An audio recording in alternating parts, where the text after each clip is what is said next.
Donc, j'espère que vous allez bien. Moi, c'est Daël. Désolée, j'étais pas là d'un début, donc j'ai l'air un peu fatiguée. Je sors d'une conférence, euh, mais il me tenait d'être là, donc j'ai pas eu le temps de me refaire une petite fraîcheur. Mais ce n'est pas grave. Bah écoutez, je vous remercie d'être là ce soir. Je trouve que c'est vraiment bien ce programme de veillée de prière. Et moi, je vais intervenir sur un tout autre thème qui est les différents types de sacrifices dans la Bible.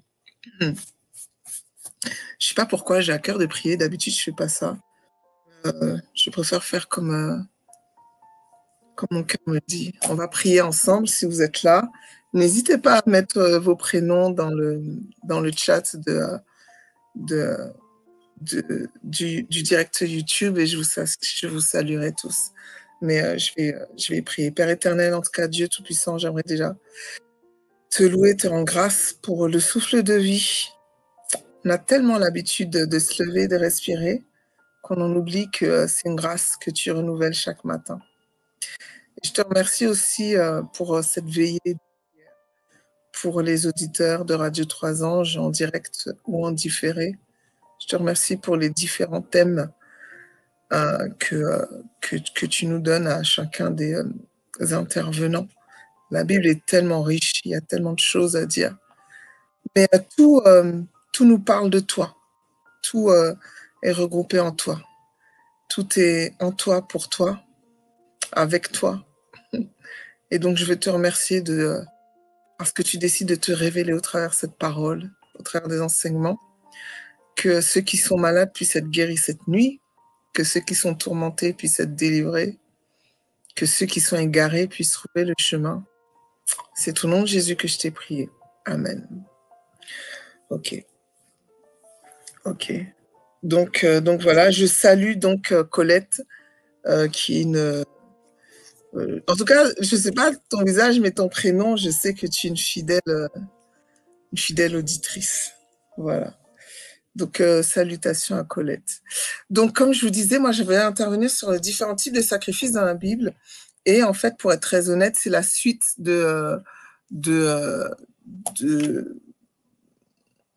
c'est la suite de ce que je vous ai dit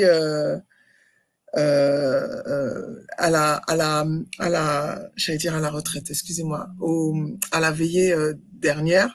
Donc, si vous voulez le début, je vous invite à aller sur la veillée dernière, la dernière veillée, pardon. Je vais résumer ce que j'ai pu dire et puis avancer sur la suite. Bonjour Chidé, VLR. Et voilà. Donc, je vous disais que, en fait, j'étais en train en début d'année ou pendant les vacances, j'étais en train d'écouter des replays des veillées dernières et j'écoutais la fois où je vous avais parlé des sacrifices de bonne odeur. Excusez-moi, je vais vous parler plutôt de la bonne odeur, puisque d'habitude, j'interviens sur tout ce qui est huile, plantes, etc. Et donc forcément, les odeurs, les parfums, ça fait partie de la cosmétique. Et en réécoutant ce que je vous avais dit, des fois on croit connaître des sujets comme ça, et au final, avec la parole de Dieu, on peut toujours aller plus loin. Et donc, pendant que je parlais, je me disais, mais pour mon étude personnelle, j'aurais bien aimé savoir, mais au fait, quels sont tous les différents types de sacrifices de bonne odeur dont la Bible parle? Et du coup, Michael m'a donné l'autorisation de vous en parler. Voilà, et pas de rester que focus sur le cosmétique. Et donc j'avais envie de parler avec vous, mais pour être très honnête, au tout début, je pensais qu'il y avait à peu près les 5 grands sacrifices dont je vais vous parler. Et plus je creuse dans la parole, de 5, je tombe à 10, de 10 à 14, et etc., de sacrifices. Donc, je ne sais pas si je pourrais vous donner une liste exhaustive parce que plus je fouille le sujet et plus il y en a à dire. Mais en tout cas, vous en présentez une bonne partie. Et donc, la fois dernière, je vous parlais que quand on parle de sacrifice, le réflexe, ça devrait être de penser au livre de Lévitique. Et je vous expliquais que Lévitique, le mot Lévitique, le mot alors je ne parle pas très bien hébreu et grec, mais ce serait Waïka. Et donc le mot Lévitique en hébreu signifie le Seigneur appela. Et ce qui m'intéresse, c'est que le Seigneur appelle, mais il appelle à quoi? Il appelle qui et à quoi? Et lorsque on lit le livre de Lévitique, je vous expliquais que pour ma part, je trouve que ce livre nous parle de la sainteté et comment se sanctifier dans l'Ancien Testament et comment être saint.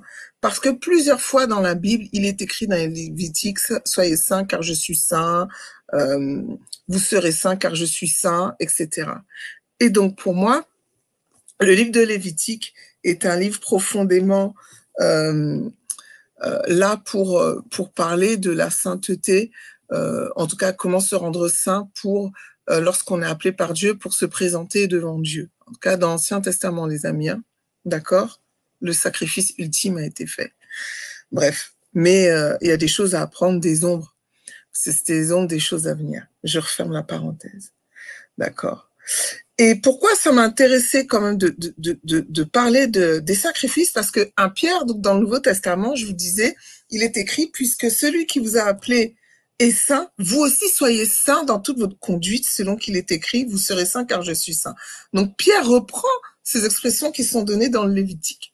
Et je vous disais donc la fois dernière que donc une des questions à se poser, c'est quel est le premier sacrifice? Pour en faire en tout cas une étude, on cherche en tout cas le premier sacrifice.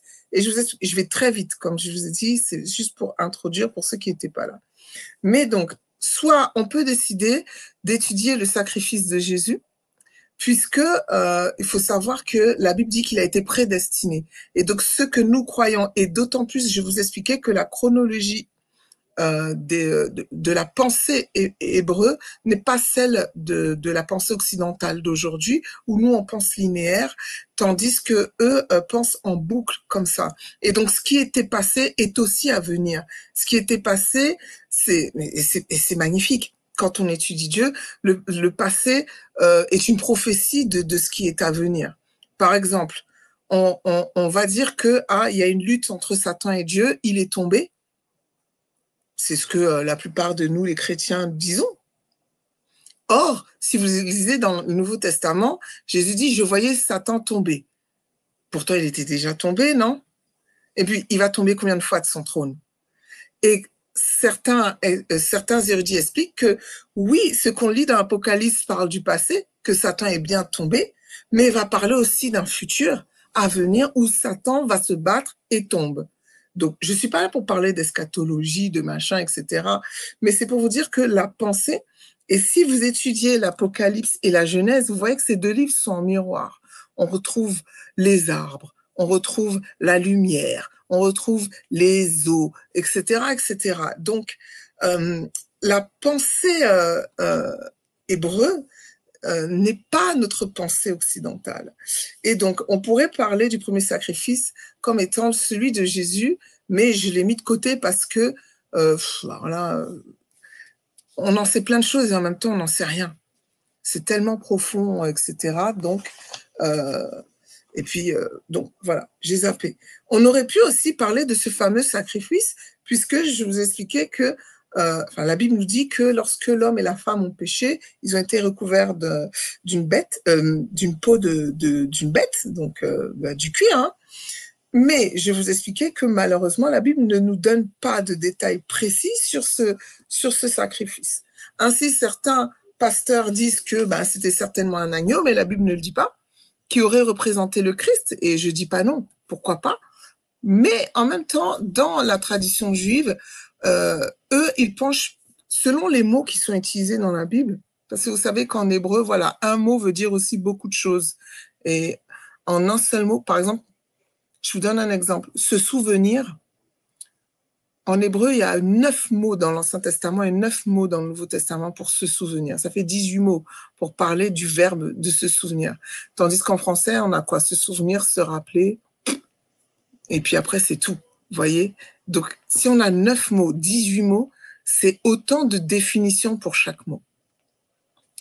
Et l'hébreu est très, très riche à ce niveau-là. Et selon les racines qui ont été utilisées pour dire que l'homme et la femme ont été couverts d'une peau, la tradition juive dit qu'il pourrait être, ça pourrait être une peau comme de la corne, à cause de la racine du mot, ou alors de la peau, mais type que c'était tout doux, comme du lapin, ou quelque chose comme ça. Bon, voilà. Attendez, je cherche dans mes notes. Ouais, des poils de lièvre doux et chauds. Voilà, dans la racine du mot, il y a tout ça. Donc, c'est peut-être pas de l'agneau, ou c'est peut-être de l'agneau. Voilà, donc j'ai mis à part ce sacrifice parce que la Bible ne nous le décrit pas tout à fait. Et donc, je vous ai parlé d'un sacrifice qui nous est bien décrit, qui est celui de Abel et Caïn, où Abel donc avait pris les premiers-nés de son troupeau, et tandis que Caïn a fait un sacrifice des fruits de la terre. Voilà. Et donc, je suis partie sur ça. Voilà. Et ce qui était intéressant, donc dans ce que je vais nommer le premier sacrifice bien cité et bien décrit dans la Bible, ce qui est intéressant, c'est que la Bible ne dit pas que ce sacrifice était de bonne odeur à l'Éternel. Mais la Bible dit que Dieu porta un regard favorable sur l'offrande d'Abel. Et la racine du mot en hébreu de porter un regard favorable, eh ben, il semblerait, alors la Bible ne le dit pas, c'est pour ça que je suis au conditionnel, mais il semblerait que quand on parle de regard favorable, il semblerait que le feu soit tombé du ciel et ait consumé le sacrifice d'Abel. Voilà. Donc, et ensuite, je vais vous expliquer qu'il y avait divers autres sacrifices, notamment celui de Noé, que je vous avais décrit lorsque nous nous sommes entretenus sur justement les bonnes odeurs. Je vous avais parlé du système qui fait que l'odeur ne passe pas par l'intellect, etc. Donc, je vous invite à aller là-bas. Et ensuite, Dieu nous parle de, la Bible en tout cas nous parle de l'Holocauste que Abraham a dû faire pour son fils, qui était aussi un sacrifice, en tout cas un Holocauste. Et donc on voyait donc que pour l'Holocauste, il fallait du bois, l'animal, du feu, etc., etc. Donc, et je vous expliquais que n'hésitez pas à étudier ces sacrifices, cet holocauste, parce que c'est la première fois dans la Bible que le verbe aimer apparaît. C'est lorsque Dieu dit « Va prendre ton fils, celui que tu aimes ». C'est la première fois. Et on comprend donc que au travers de ce sacrifice, ça préfigure vraiment le sacrifice de Jésus. Vraiment, c'est extraordinaire si vous faites des recherches. Bon, je ferme la parenthèse, mais tout est symbolique. Tout parle dans ce passage biblique, mais je ne suis pas là ce soir. Et donc, je vais vous expliquer au travers de ça. Donc, on voit qu'il y a eu différents sacrifices, différents holocaustes qui sont apparus. Et à un moment, Dieu décide d'institutionnaliser ces sacrifices. Et on se retrouve dans le livre de Lévitique. Et ce qui est intéressant, c'est qu'on a le Lévitique, salut Fernande, on a le Lévitique 1, Lévitique 2, Lévitique 3, Lévitique 4, Lévitique 5. Alors là, je veux dire, il n'y a pas plus simple. pour parler des différents types de sacrifices, on se retrouve avec les Lévitiques. Chaque chapitre parle d'un sacrifice. Et je vous expliquais que si moi, je dois parler à mon peuple de sacrifice, forcément, je vais commencer par ce qui est obligatoire. Et Dieu a fait totalement l'inverse. Il a inspiré totalement l'inverse. Il a parlé d'abord des sacrifices volontaires avant de parler des sacrifices obligatoires. Et le premier sacrifice volontaire que Dieu institue, en tout cas dont il décrit la chose, c'était dans Lévitique 1, et c'est le fameux Holocauste.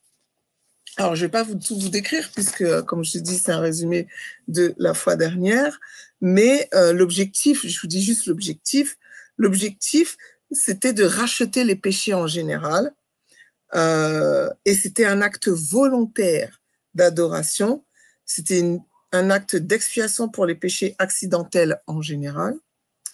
Ça représentait la manifestation de la piété, d'engagement et d'abandon total à Dieu et une consécration totale à Dieu.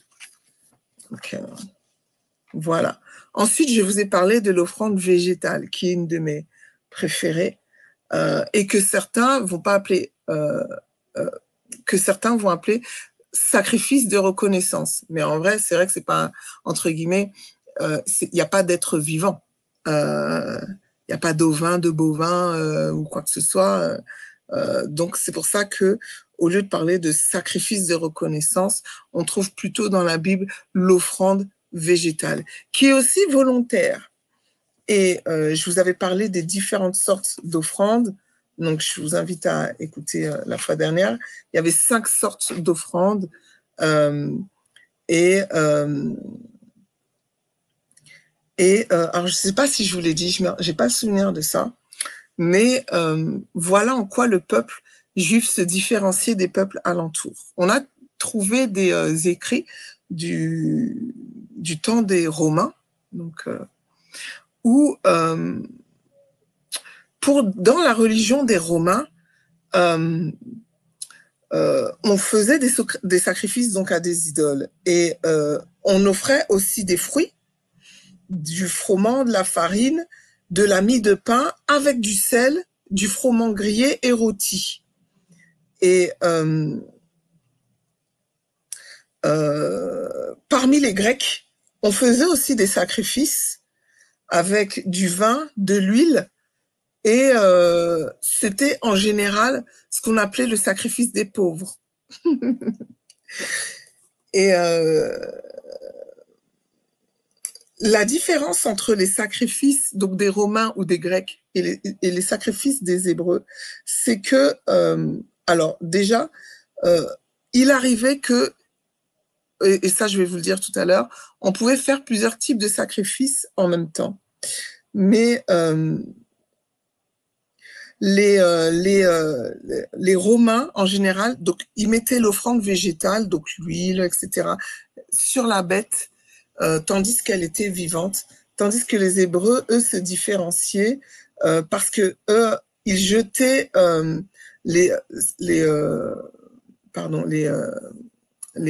l'offrande sur la victime qui était déjà immolée, en fait. C'était la grosse différence entre les Grecs, les Romains et les Hébreux. Eux, ils le mettaient sur la bête vivante, tandis que les Juifs les mettaient sur la bête morte, quand elle était déjà immolée. Voilà. Donc, et je vous expliquais que l'offrande végétale, son objectif, c'était d'honorer Dieu et de lui manifester du respect. Et c'était un acte volontaire d'adoration, de reconnaissance pour la bonté de Dieu et ses bénédictions. C'était vraiment une expression d'attachement à Dieu, la reconnaissance du fait que tout appartient à Dieu. Et ensuite, j'ai commencé à vous parler de l'offrande de communion, et je crois que je m'étais arrêtée là, où je vous disais que c'était un sacrifice de paix volontaire ou d'action de grâce. Mais je crois que je ne vous l'ai pas décrit, donc on va y aller. C'est là qu'on va parler de sacrifice. Avant, on parle d'holocauste, après d'offrande. Mais le mot sacrifice vient vraiment quand on parle du sacrifice de communion ou alors le sacrifice de paix. C'est la même chose. Donc, il y a sacrifice de communion, sacrifice de paix ou sacrifice d'action de grâce. C'est la même chose selon les versions de la Bible, etc. Donc, c'était volontaire. Donc, la différence avec l'Holocauste, pourquoi on utilise le mot sacrifice? Parce que c'était un don fait à une divinité. Le mot sacrifice, c'est ça. C'est pas juste un don fait à Dieu. Ça pouvait être fait à une divinité pour la remercier de ses bienfaits passés et pour implorer de nouvelles bénédictions. Et tout comme on ne pouvait pas paraître devant un roi les mains vides, tout comme on ne peut pas paraître devant un Dieu, ou un Dieu, les mains vides. Il fallait lui apporter un présent, d'où le sacrifice de communion. Voilà.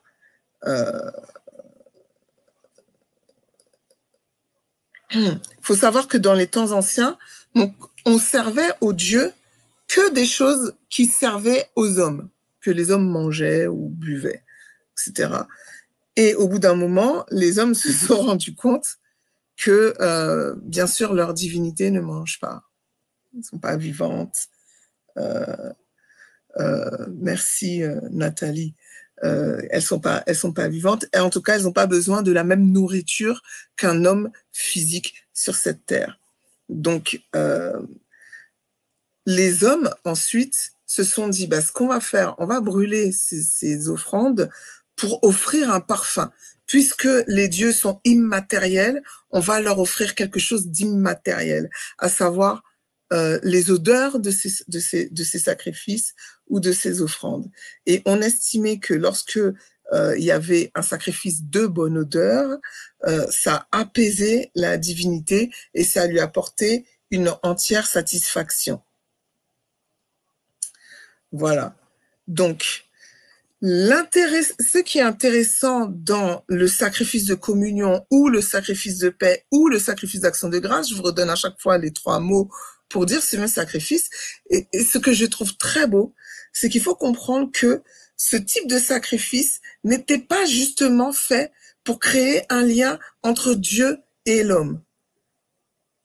C'était pas que le but de ça. Et c'est là où je trouve que c'est intéressant parce que vraiment, la parole de Dieu, c'est très fort. La Bible nous appelle à aimer Dieu et à aimer le prochain. Et dans tout, on retrouve ça. Donc voilà. Ce type de sacrifice, donc, créé entre Dieu et l'homme, mais c'était pas que le but. C'était pas l'unique but, on va dire. Il unissait aussi les hommes entre eux, plus étroitement. C'était aussi un des objectifs, c'est qu'on recherchait au travers de ce sacrifice de communion. Pourquoi? Parce que les mêmes sentiments animaient ceux qui se présentaient ensemble devant l'autel. Et comme une partie, là on n'est pas dans l'Holocauste, une partie était mangée, et donc le repas que certains hommes mangeaient unifiait, voilà, permettait la communion, en tout cas de ceux qui mangeaient une partie de la bête. Voilà. Donc, et du coup, les gens se sentaient comme un devant Dieu quand ils étaient ensemble dans ce type de sacrifice, en fait. Et donc, il faut savoir que ce type de sacrifice était très régulier et était plutôt fait lors des fêtes de famille. Donc, comme je vous parlais de communion, d'unir les hommes entre eux, etc. Lors des fêtes de famille, on faisait ce type de sacrifice, ou alors lors des fêtes d'une communauté en particulier, on faisait ce sacrifice et que ça affirmait la solidarité des membres les uns avec les autres. Et il n'était pas rare qu'il y ait vraiment des fêtes, que les gens se réjouissaient de ce moment-là, même si c'est sanglant. Voilà. Mais au-delà de l'aspect sanglant, l'aspect de la communion réjouissait les hommes les uns les autres, les membres de la même famille, les membres de la même communauté, etc. Et donc, même si il était important d'être saint, de se sanctifier, de se mettre à part et de pas faire des bêtises, mais c'est vrai que il était souvent reproché qu'il y avait un peu trop de joie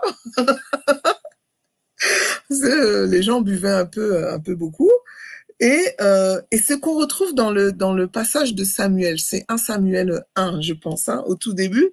Vous voyez, on voit que Anne prie et le sacrificateur Élie lui dit oui, va cuver un temps ailleurs, hein, parce qu'elle était en train de parler devant le mur et de pleurer. Et, et en fait, il faut savoir que, mais justement, on sortait de cet événement de sacrifice de communion où il était communément admis que les gens buvaient un peu trop et que donc ils pouvaient être ivres. Et donc voilà pourquoi Élie lui dit non mais va cuver ailleurs. Et qu'elle dit non non c'est parce que mon âme est triste, etc. etc. C'était vraiment quelque chose de commun, de communion, de joie, de festivité et voilà de festivité entre les hommes. Voilà. Bref. Et il faut savoir que même si je vous parle de festivité, que c'était voilà, il faut savoir que pour s'approcher de l'autel pour faire ce type de sacrifice, il y avait des règles très sévères. Tous ceux qui voulaient faire ça. Déjà, il fallait laver ses vêtements. On va me dire ouais, bon, voilà. Deuxièmement, il fallait s'abstenir de tout ce qui était impur. Si vous voulez lire la liste, lisez dans Exode 19, verset 10 et suivant. Je ne vais pas le lire ce soir. Mais la Bible parle de se débarrasser de tout ce qui était impur.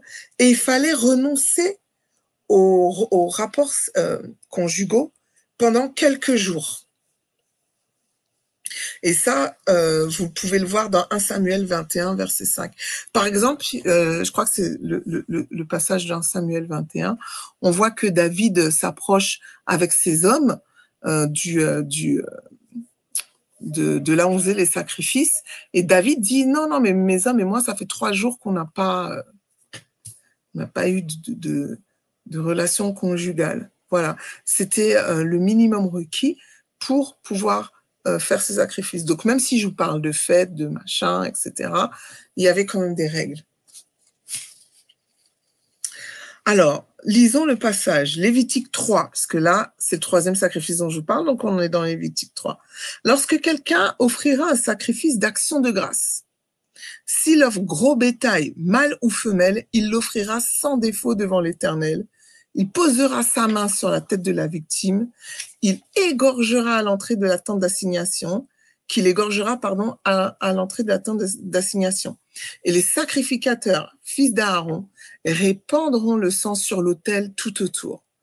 De ce sacrifice d'action de grâce, il offrira en sacrifice consumé par le feu devant l'Éternel la graisse qui couvre les entrailles et toute celle qui est attachée, les 2 rognons et la graisse qui les entoure, qui couvre les flancs, le grand lobe du foie qu'il détachera près des rognons. Les fils d'Aaron brûleront cela sur l'autel par-dessus l'holocauste qui sera mis sur le bois mis au feu. C'est un sacrifice consumé par le feu, d'une agréable odeur à l'Éternel. Ça, c'est pour le gros bétail.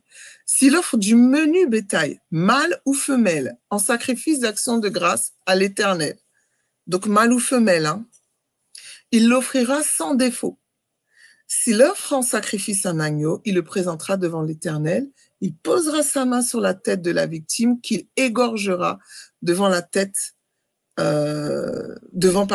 d'assignation, et les fils d'Aaron en répandront le sang sur l'autel tout autour. De ce sacrifice d'action de grâce, il offrira en sacrifice consumé par le feu devant l'Éternel la graisse, la queue entière, qu'il séparera près de l'échine, la graisse qui couvre les entrailles et toute celle qui est attachée, les 2 rognons et la graisse qui les entoure, qui couvre les flancs, le grand lobe du foie qu'il détachera près des rognons. Le sacrificateur brûlera cela sur l'autel. C'est l'aliment d'un sacrifice consumé par le feu devant l'Éternel. Et si son offrande est une chèvre, il la présentera devant l'Éternel, il posera sa main sur la tête de la victime, qu'il égorgera devant la tête d'assignation, et les fils d'Aaron en répandront le sang tout autour, sur l'autel tout autour. De la victime, il offrira en sacrifice consumé par le feu devant l'Éternel la graisse qui couvre les entrailles et toute celle qui est attachée, les 2 rognons et la graisse qui les entoure, qui couvre les flancs, le grand lobe du foie qu'il détachera près des rognons. Le sacrificateur brûlera tout cela sur l'autel. Toute la graisse est l'aliment d'un sacrifice consumé par le feu d'une agréable odeur à l'Éternel. Ceci est une loi perpétuelle pour vos descendants dans tous les lieux où vous habiterez. Vous ne mangerez ni graisse ni sang. Donc, il y avait ça. Et en plus, il y avait la préparation des prêtres. Dans Lévitique 7, versets 11 à 34. Voici la loi du sacrifice d'action de grâce qu'on offrira à l'Éternel. Si quelqu'un l'offre par reconnaissance, il offrira avec le sacrifice d'action de grâce des gâteaux sans levain pétris à l'huile, des galettes sans levain arrosées d'huile et des gâteaux de fleurs de farine frites et pétris à l'huile.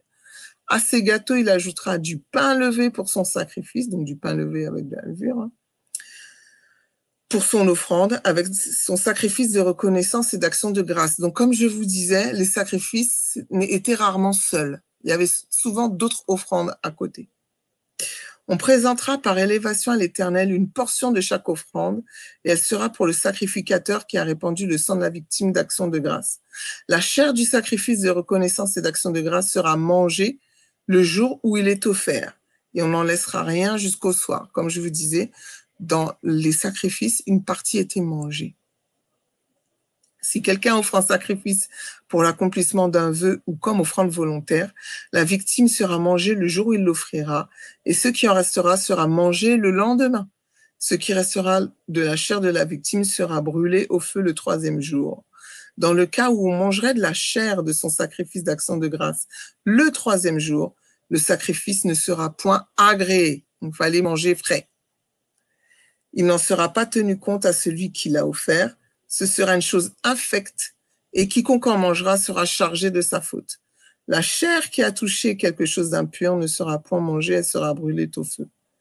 Tout homme pur peut manger de la chair, mais celui qui, se trouvant en état d'impureté, mangera de la chair du sacrifice d'action de grâce qui appartient à l'Éternel, celui-là sera retranché de son peuple. Donc, c'est ce que je vous disais, il fallait un certain niveau de sanctification, il fallait se débarrasser de toutes ces impuretés pour participer au sacrifice d'action de grâce. Et celui qui touchera quelque chose d'impur, d'une souillure humaine, un animal impur ou quoi que ce soit d'impur, et qui mangera la chair du sacrifice d'action de grâce qui appartient à l'Éternel, celui-là sera retranché de son peuple. Donc, pour résumer, le sacrifice d'action de grâce, c'était tout animal sans défaut parmi le gros ou le petit bétail, et aussi différentes sortes de pain. Et l'objectif de ce sacrifice, c'était d'exprimer de la reconnaissance à Dieu. Une partie, donc je vous disais, de l'animal est brûlé sur l'autel, l'autre partie est consumée par le prêtre, et le reste par l'offrant. Voilà, donc il y avait le prêtre qui mangeait une partie, l'offrant qui mangeait une partie. C'était un acte volontaire d'action de grâce et de communion, puisque, comme je vous disais, en général, ça comprenait un repas familial. Et il représente la paix et la communion avec Dieu. Si vous avez des exemples de sacrifices de communion, ben c'est Salomon. Salomon, quand il offre les 22 000 bœufs et les 120 000 moutons, c'était des sacrifices de communion, des sacrifices de paix, qui est décrit dans 1 Roi 8, 63. Voilà. Et ensuite, on va tomber sur les sacrifices obligatoires. Il y a 2 types de sacrifices qui étaient obligatoires. Bonjour Carnounouche. Bonjour. C'était le sacrifice d'expiation ou le sacrifice pour le péché. Celui-là était obligatoire. Alors, je vais vous lire Lévitique. C'est long, hein. C'est Lévitique 4. Je ne sais pas si je dois vous lire. Mais je vais vous lire parce que nous, on est un peuple de la parole. D'accord? Nous, on aime lire la Bible. On est un peuple de la parole. Bénissons Dieu. Il y en a qui n'ont pas le droit de lire la Bible. Hein. L'Éternel parla, Lévitique 4, versets 1 à 5. Et Lévitique 4 jusqu'à Lévitique 5. D'accord? Verset 13. L'Éternel parla à Moïse et dit, parle aux enfants d'Israël et dit, lorsque quelqu'un péchera involontairement, donc ce type de sacrifice, c'est pour les péchés involontaires, contre l'un des commandements de l'Éternel, en faisant des choses qui ne doivent point se faire, Si c'est le sacrificateur ayant reçu l'onction qui a péché et a rendu par là le peuple coupable, il offrira à l'Éternel pour le péché qu'il a commis un jeune taureau sans défaut en sacrifice d'expiation. Il amènera le taureau à l'entrée de la tente d'assignation devant l'Éternel et il posera sa main sur la tête du taureau qu'il égorgera devant l'Éternel. Le sacrificateur ayant reçu l'onction prendra du sang du taureau et l'apportera dans la tente d'assignation. Il trempera son doigt dans le sang et il en fera 7 fois l'aspersion devant l'Éternel en face du voile du sanctuaire.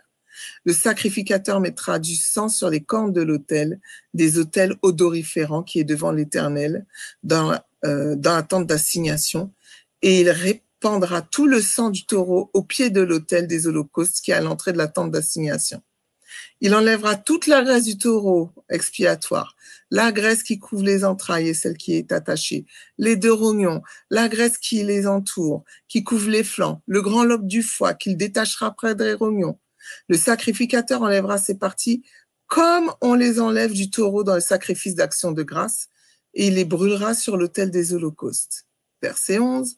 Mais la peau du taureau, toute la chair et sa tête, ses jambes, ses entrailles et ses excréments, le taureau entier, il l'emportera hors du camp, dans un lieu pur où l'on jette les cendres, et il le brûlera au feu du bois. C'est sur le tas de cendres qu'il sera brûlé. Si c'est toute, alors là, c'était si le souverain sacrificateur péchait.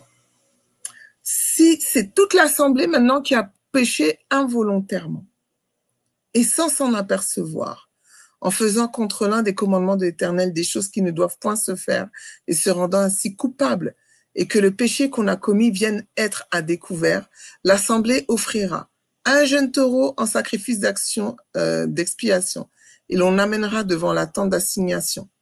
Les anciens d'Israël poseront leurs mains sur la tête du taureau devant l'Éternel, et on égorgera le taureau devant l'Éternel.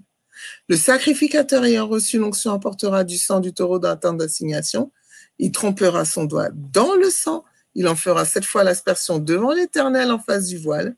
Il mettra du sang sur les cornes de l'autel qui est devant l'Éternel dans la tente d'assignation et répandra tout autour, tout le sang au pied de l'autel des holocaustes qui est à l'entrée de la tente d'assignation.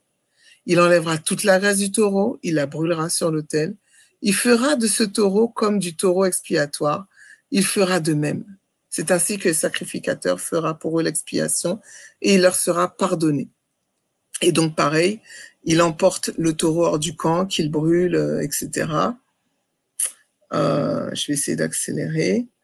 Et au verset 24, il posera sa main sur le bouc et qu'il égorgera dans le lieu où on égorge les holocaustes devant l'Éternel.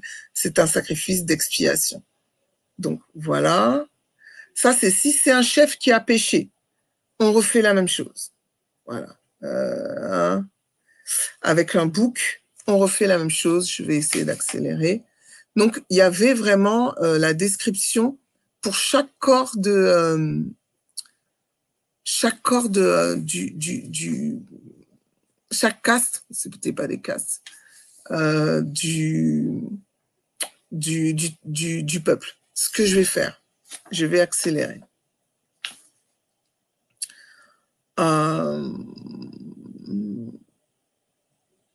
Je vais vous résumer. Alors, déjà, je vais vous lire les prêtres, parce qu'eux se préparaient d'une autre manière. Lévitique 6, versets 18 à 23. La loi des sacrifices d'expiation pour les prêtres. C'est dans le lieu où on égorge l'holocauste que sera égorgée devant l'Éternel la victime pour le sacrifice d'expiation. C'est une chose très sainte. Le sacrificateur qui apportera la victime expiatoire la mangera. Elle sera mangée dans un lieu saint, dans le parvis de la tente d'assignation. Quiconque en touchera en touchera la chair sera sanctifié. S'il en rejaillit du sang sur un vêtement, la place sur laquelle il aura rejailli sera lavée dans un lieu saint.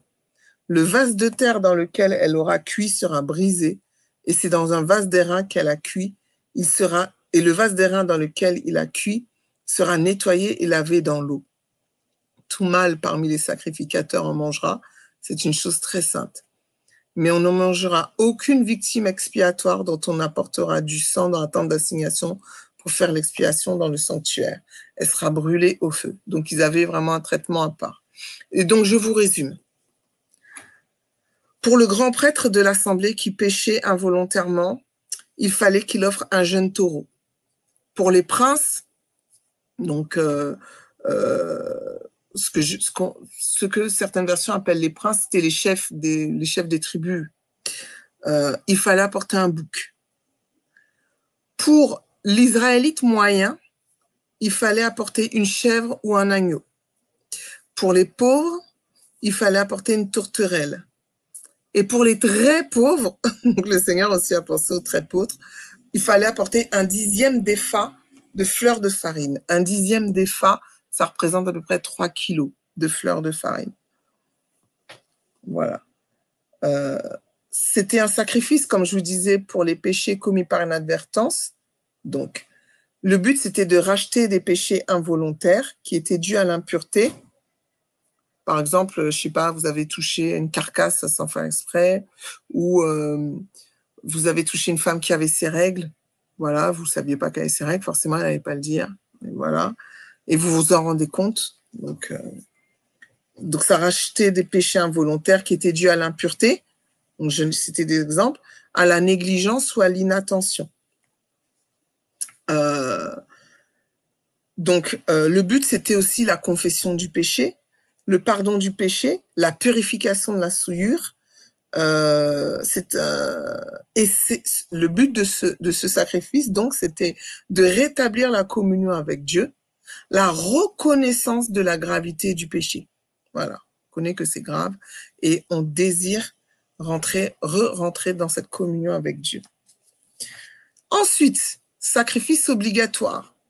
Deuxième sacrifice obligatoire, le sacrifice de culpabilité ou alors celui qu'on appelle le sacrifice de réparation. Alors ça, c'est Lévitique 5, lorsque, au verset 15, je ne vais pas tout lire, lorsque quelqu'un commettra une infidélité et péchera, qu'est-ce que je vous dis, il la remettra au sacrificateur. Alors, attendez, que je ne vous dise pas de bêtises. Parce que j'ai l'impression d'avoir noté la même chose. Involontairement.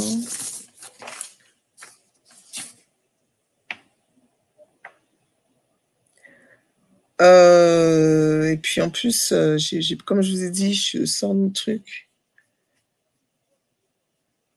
Bon, je vous invite à lire parce que je ne pense pas avoir la bonne version. Lévitique 5, versets 14 à 26. Donc le sacrifice de culpabilité. Ah oui. Donc il concerne certains péchés involontaires et volontaires. Alors, lorsque quelqu'un commettra une infidélité et péchera involontairement à l'égard des choses consacrées à l'Éternel, il offrira en sacrifice de culpabilité pour son péché un bélier sans défaut, prix du troupeau d'après son estimation en cycle d'argent, etc. Il donnera en y ajoutant un 5e de la valeur de la chose dont il a frustré le sanctuaire et il la remettra au sacrificateur. Donc, le sacrificateur fera pour lui l'expiation avec le bélier offert en sacrifice de culpabilité et il lui sera pardonné. Donc, si quelqu'un pêche en faisant sans savoir, en agissant contre l'un des commandements de l'Éternel, il se rendra coupable et sera chargé de sa faute. Et donc, il devra présenter au sacrificateur un bélier sans défaut et le sacrificateur fera pour lui l'expiation afin qu'il soit pardonné. Et aussi, lorsque quelqu'un pêche et commet une infidélité envers l'Éternel en mentant à son prochain au sujet d'un dépôt, d'un objet confié à sa garde, d'une chose volée ou soustraite par fraude, en niant d'avoir trouvé une chose perdue ou en faisant un faux serment sur une chose quelconque de nature à constituer un péché, lorsqu'il péchera ainsi, il se rendra coupable. Il devra restituer la chose qu'il a volée ou soustraite par fraude, la chose qui lui a été confiée en dépôt, la chose perdue qu'il a trouvée, ou la chose quelconque sur laquelle il a fait un faux serment, il la restituera en son entier et en plus, il devra ajouter un 5e et la remettra à son propriétaire le jour où il offrira son sacrifice de culpabilité. Il présentera au sacrificateur, en sacrifice de culpabilité à l'Éternel pour son péché, un bélier sans défaut, pris du troupeau d'après son estimation. Et le sacrificateur fera pour lui l'expiation devant l'Éternel. Comme l'heure avance, si ça vous intéresse la préparation du prêtre, je vous invite à lire Lévitique 7, versets 1 à 6. Et là, vous avez comment le prêtre devait se préparer. Et le résumé de ce sacrifice, c'est que il fallait prendre un bélier ou un agneau. C'était un sacrifice pour expier vraiment des fautes spécifiques qui pouvaient être des fautes involontaires ou alors des transgressions qui concernaient les objets sacrés. Ou, comme je vous ai lu, le mensonge auprès de votre prochain, vous l'avez spolié. Spolié. Spoiler, c'est en anglais, c'est autre chose. Spolier. Donc, le but était de racheter les péchés commis envers Dieu et envers notre prochain, avec l'offrande d'un sacrifice à Dieu et un dédommagement envers la personne lésée. Donc, c'est fou, hein. Dieu s'impliquait lorsqu'on péchait contre le prochain. Il fallait lui demander pardon. Ces choses-là existent toujours, hein. Voilà. Donc, il fallait la restitution de ce qui a été volé, la purification de la souillure, l'obligation de réparer, payer 20% d'amende et le dédommagement aux personnes lésées. Donc, chacun de ces 5 sacrifices sont une part du sacrifice de Jésus à la croix qui s'est tout faire, lui vraiment comme un sacrifice volontaire pour nous permettre de nous approcher de notre Père céleste. Et comme je vous expliquais, il arrivait très souvent, là c'est vrai que c'était décrit dans la Bible l'un après l'autre chronologiquement, mais il arrivait très souvent qu'on fasse 1, 2, 3, 4, 5 sacrifices à la suite au sein d'un même événement. Par exemple, si vous lisez Nombre 7, versets 16 à 17, on en a un exemple où on voit plusieurs événements.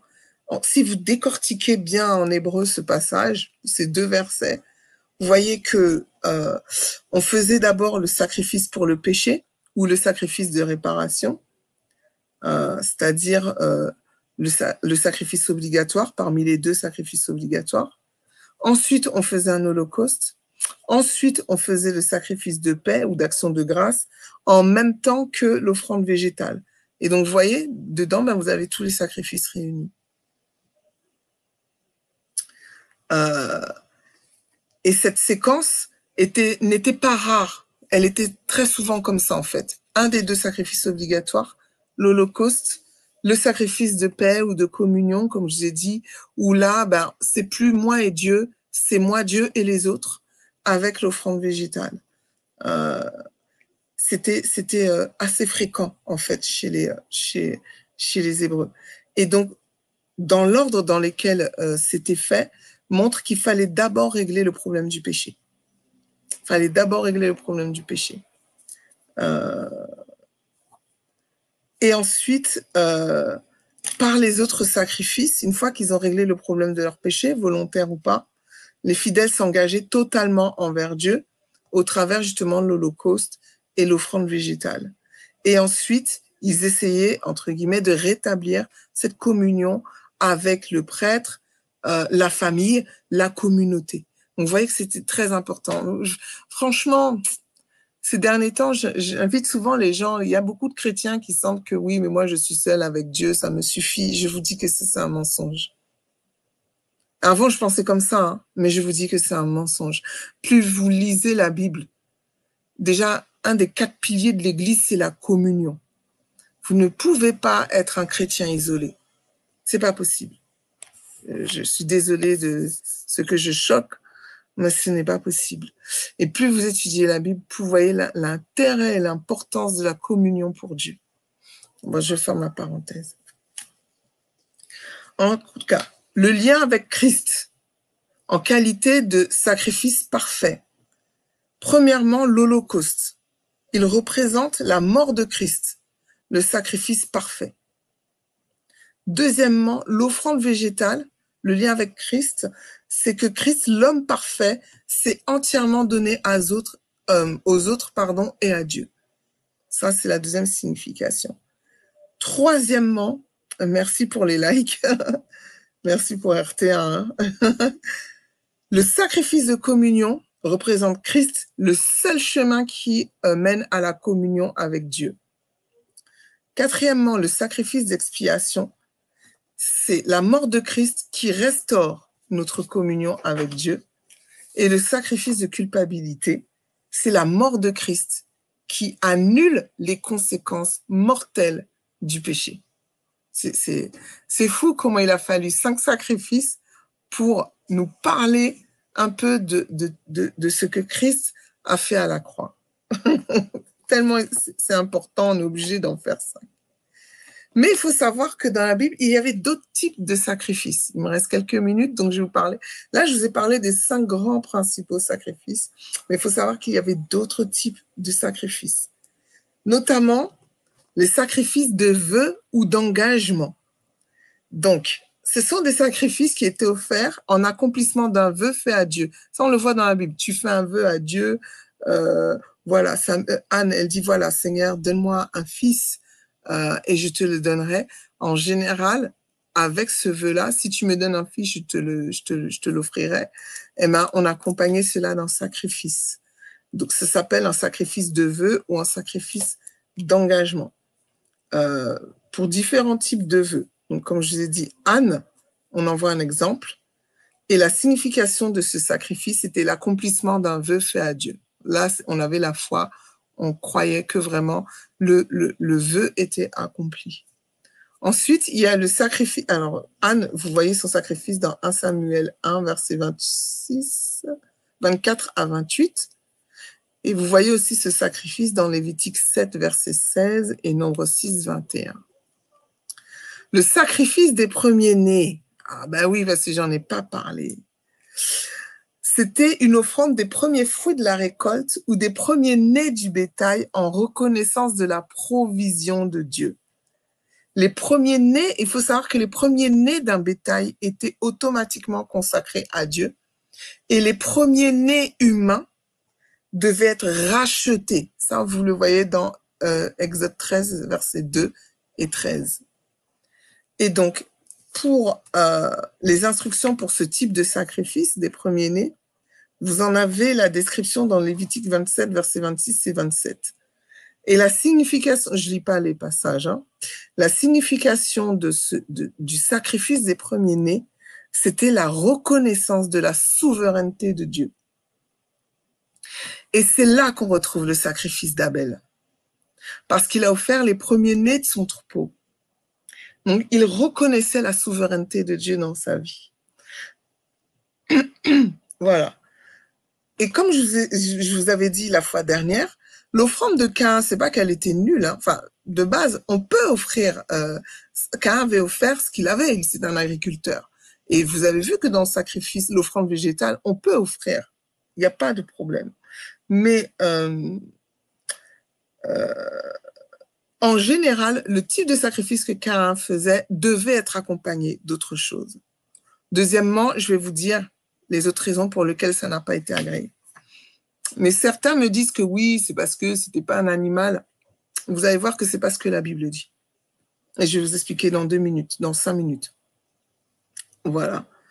Le sacrifice, entre guillemets, des premiers-nés, en général, ça se suffisait à lui-même. Autant une offrande végétale devait être accompagnée d'un sacrifice, enfin, devait, en général, s'accompagner d'un sacrifice, autant le sacrifice des premiers-nés, entre guillemets, pouvait se suffire à lui-même.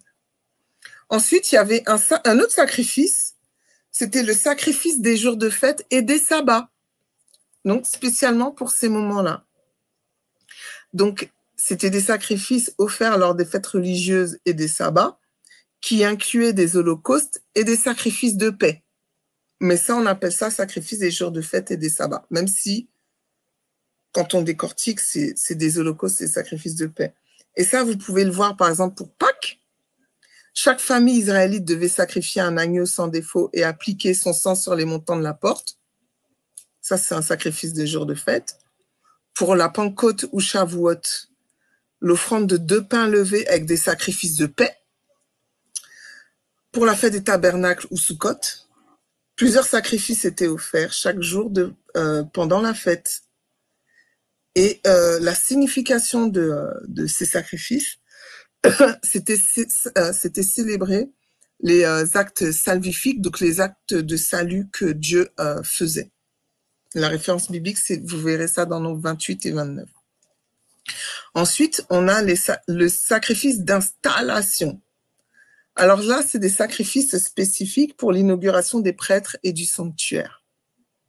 Donc, c'était un sacrifice pour la consécration des prêtres. Aaron et ses fils furent consacrés avec des sacrifices qui comprenaient un taureau et 2 béliers, par exemple. Exode 29, Lévitique 8. Et donc, vraiment, ce type de sacrifice, c'était vraiment pour consacrer les prêtres du sanctuaire. Donc, vous verrez la description, comme j'ai dit, Exode 29 et Lévitique 8. Ensuite, on a les sacrifices, j'ai presque fini, de purification, qui étaient des sacrifices offerts pour la purification rituelle. Par exemple, lorsque vous étiez guéri de la lèpre, ou le lépreux devait, après sa guérison, l'ex-lépreux plutôt, devait offrir 2 oiseaux, l'un sacrifié et l'autre, après, était relâché et il devait aussi offrir un agneau. Ça, vous voyez ça dans Lévitique 14, versets 1 à 32. Ou par exemple, pour les femmes, quand elles accouchaient, après l'accouchement, elles devaient faire un sacrifice de purification. Et donc, elles devaient offrir un agneau si elle était pauvre. Non, elle devrait offrir un agneau. Par contre, si elle était pauvre, elle pouvait offrir 2 colombes ou 2 pigeons, dans Lévitique 12, versets 6 à 8. Et le but de ce sacrifice, c'est de restaurer votre pureté rituelle. Voilà. Ensuite, je vais vous citer d'autres sacrifices, mais vite fait. L'offrande de Manoah, le père de Samson, il a offert un chevreau en holocauste lorsqu'il a vu l'ange de l'Éternel, dans Juge 13. David a offert des holocaustes et des sacrifices de paix après la cessation de la peste en Israël. Élie sur le mont Carmel, quand il avait fait le défi avec les prophètes de Baal, il avait fait dresser ce qui devait être un holocauste. Voilà. Mais ça rentre pas dans vous voyez, c'était pas un sacrifice de purification ou autre, ça rentre pas dans quoique. Voilà. Donc, je vais passer quelques trucs. Voilà. Ces sacrifices, donc, que je vous ai dit, étaient centraux, étaient des éléments, centraux de la vie religieuse des Hébreux, des Israélites. Et ces sacrifices visaient à maintenir la relation avec Dieu, à expier les péchés et à exprimer la gratitude. C'était pas juste, oui, souvent on pense au sacrifice à pardon. C'était pas que ça. C'était pas que ça. Il y avait aussi, comme je vous ai dit, exprimer la gratitude à Dieu, consacrer sa vie à Dieu et l'aspect de la communion.